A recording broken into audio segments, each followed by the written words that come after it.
What is going on, everybody? Philip here from the Figure Bros, bringing you guys another review. Today we're taking a look at the highly anticipated, brand new, never done before SH Figuarts Goku. And of course I laugh because SH Figuarts has done what now?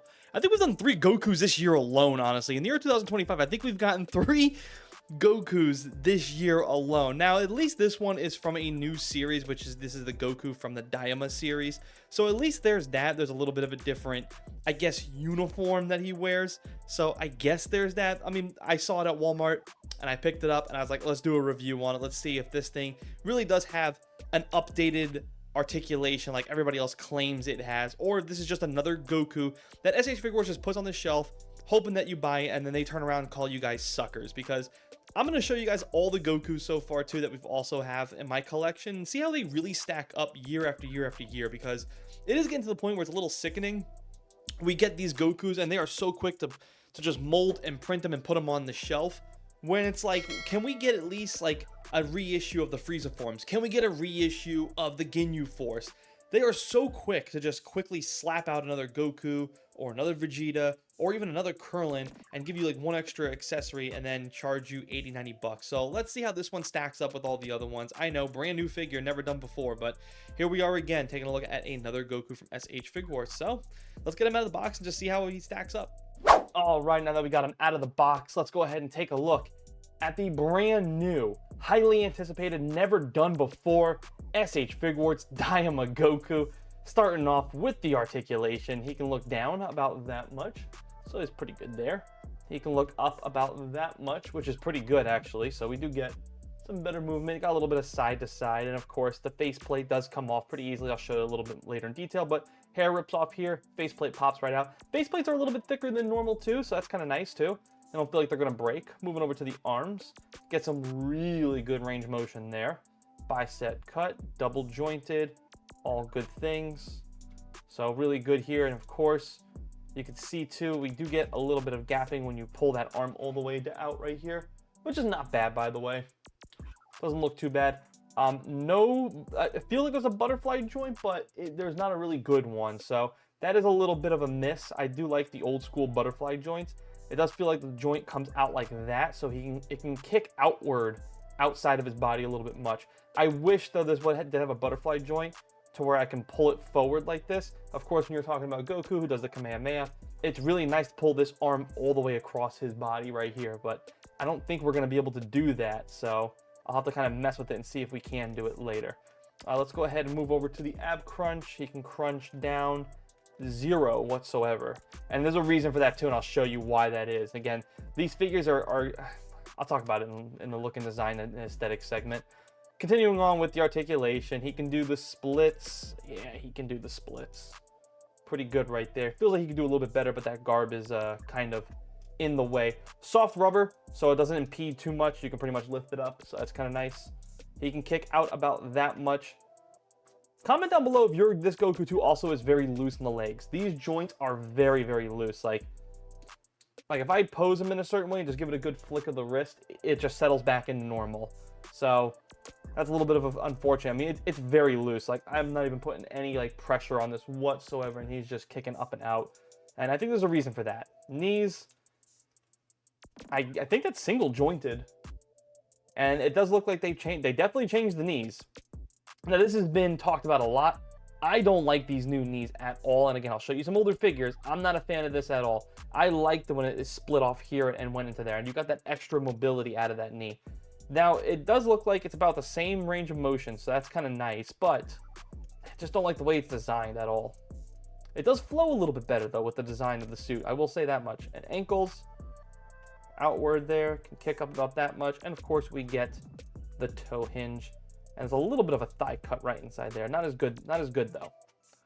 So that's it for the articulation. Let's go ahead and talk about the aesthetics of this figure. Like I said, the legs are very, very loose. Good news though, he can stand pretty easily. Like, there you go. Pretty standard pose. He can stand, no problem whatsoever. As far as look and design, it's a pretty much standard Goku. Once again, just kind of lazy though. Like, no shading whatsoever. No definition in the muscles. Looking a little skinny. I do like the face though. The face is pretty good. Go ahead and get a nice close-up of his face. There we go. Nice little face sculpt right there. But again, nothing crazy to talk about here. And again, like lazy paintwork, like the entire suit is just one flesh and tone color. Really lazy. Now you might be saying like, well, aren't they all like that? Like, it's Goku, right? Like he's always kind of been like that. Well, let's take a look at that. So I got like 4 Gokus off to the side here. Here is the Goku that came out this year with the Sun Gohan and the Sun Goku. This was the premium Bandai one, and it came with the Flying Nimbus. You can just see right there just by the legs alone. Different shading, right? It goes from that nice bright orange all the way down to that darker orange, which would make sense. The suit, different color. The blue underneath, it looks nice. Looks a little bit better here. And honestly, the faceplate looks way better. Definitely looks like the nice cartoonish anime version of Goku. This one on the left just feels way too soft for me. I don't know. It feels almost like a gimmick. It feels like it's a little more... You know what it feels like? It feels like the Pokemon Ditto transformed into Goku. That's what it looks like. Just soulless, dotless on his eyes. Just nothing there. So just want to go ahead and talk about that with the details. Now, we did talk about how there's the double jointed knees. This is how the old school knee was. And I guess, you know what? I kind of gave it some crap, but honestly, it kicks out about the same. So even though it's like single jointed and, you know, it doesn't break off like it used to and has all that gapping, it still gives the same range of motion. So not too bad at all for the Goku. That's just a detail. We'll talk a little bit more about the details. I do want to talk about some of his accessories. He does come with this faceplate. Look at these faceplates a little bit thicker than normal, so I kind of like that. I like these faceplates. We do get a good array of them. We get 3 of them, which is nice. No blast effect, which is unfortunate. For hands, we get this pair of hands, which is the traditional Kamehameha hands. For standard hands, we also get these little Kung Fu hands. And then the open palm hands to really complete the Kamehameha way. You also get the windswept hair finally. So SH Figuarts finally listening to the audience. You know, all these third-party companies have been putting it in there, and they finally start to do it, so that's good. And then you get this. Now, this is, I think, the reason why the legs are a little loose on mine. You get basically a windswept garb right down here. So I guess they're replacing the folded arms with this. I'm not a huge fan of this because the legs, man, like, they do come apart pretty easily. I don't want to do it because I don't want to put it on here, and I'm not just a huge fan of it, but you know what? I'll do it for you guys. So, pops out. I'm not a fan of this. Like I said, legs, they pretty much pop right off. And again, this is why I think they're loose, is because it's all meant to come apart like this. Because this is how you change it. So you go through, take the little blue piece, which does come off. This is what pegs in here. So you guys can see, this is how it all is. And then they just snap right on. And I can already feel the legs are pretty loose from this already.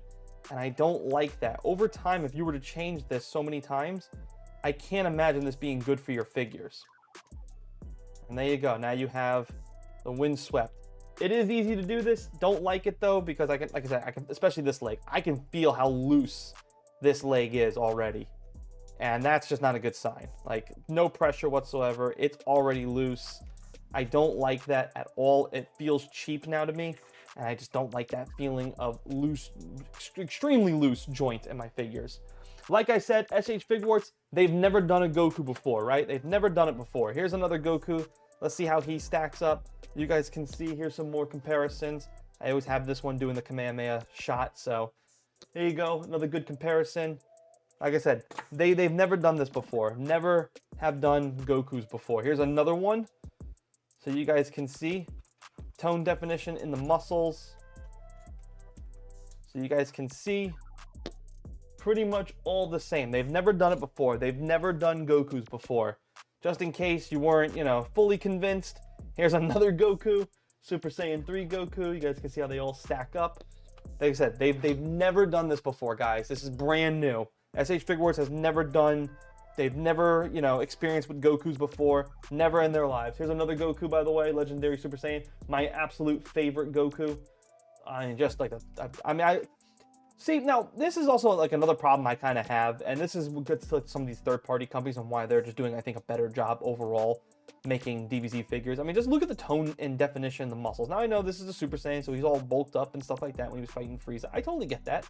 But just look on the left, just like, can we not get just a little more diameter and width on these muscles? Like, just a little bit in general. But they've never done it before, so Never done it, you know. And lastly, of course, you know, I know this has nothing to do with it, but I just wanted to really stress that they've never done Gokus before. Here's Super Saiyan 4 Goku, so you guys can see how he stacks up, stuff like that. And you guys might be saying, like, okay, we kind of get the point. Like, they've done a lot of Gokus. Like, what's your overall point? My overall point is they make these Gokus so quick and so fast. We've gotten 3 Gokus this year, guys. Now, I know they've already started to do some experience with a little more reissue. I think we're getting a new cooler, obviously. The Great Ape Vegeta was up for pre-order. If you haven't gotten them on Premium Bandai, highly recommend getting it, by the way. So I get it. I'm sounding a little more redundant. Sound like a little bit of a broken record. I think my just a little overall complaint would be about this Goku, first of all, is the face looks a little lifeless, looks a little soulless, looks like I said, Ditto transforming into Goku himself. The paint work's very lazy on this figure, no shading whatsoever. I mean, not even in the chest, man. You can barely see the definition in his chest. It's pretty much all one flat paint color. I don't like how loose the joints are, and I don't like the price, and I don't like the fact that we've gotten another Goku this year when there's so many characters we could get from DBZ, and we're just not getting them. But they were so quick to jump on another Goku and slap a $40 price tag. By the way, MSRP on this is $38, and when you check it out at Walmart, it's going to be $41.72. That's what I paid. So, you know, if you live in California, you're probably going to pay a little bit more than that. And that's insane, by the way. 40 bucks for just a standard Goku with a couple of faceplates and a windswept hair. So, just overall, just not really feeling it. Just another average Goku to put in your collection. And that's just kind of how I feel about this one. Not really a favorite at all. Kind of disappointing, to be honest with you. Overall score for this one, I'm going to give him a 6.5 out of 10. Again, I don't like that SH Figuarts, and I have a bigger gripe with them than I do with this figure alone. This figure is just another run-of-the-mill Goku. But I think my overall point would just be is like, we've gotten 3 Gokus this year. I mean, would it kill them to reprint a Ginyu Force member? You know, Birder, Goldo, somebody, anybody? Maybe a Raccoon? I don't know. Just spitballing out here, you know? Seems like it's what the fans really want, not another Goku. This is our 3rd Goku this year. We've gotten 2 generic Gokus from DBZ, and now we get a Goku from Dragon Ball Daima. Just something that I just think SH Figuarts is really just fumbling. It's why I think third-party companies are doing it better and servicing the fans better. But hey, just my opinion. Let me know what you guys think down below in the comment section. Hope you guys have enjoyed this review. If you did, please hit that thumbs up button for us. And as always, thanks for watching. Thanks for listening. See you guys next time.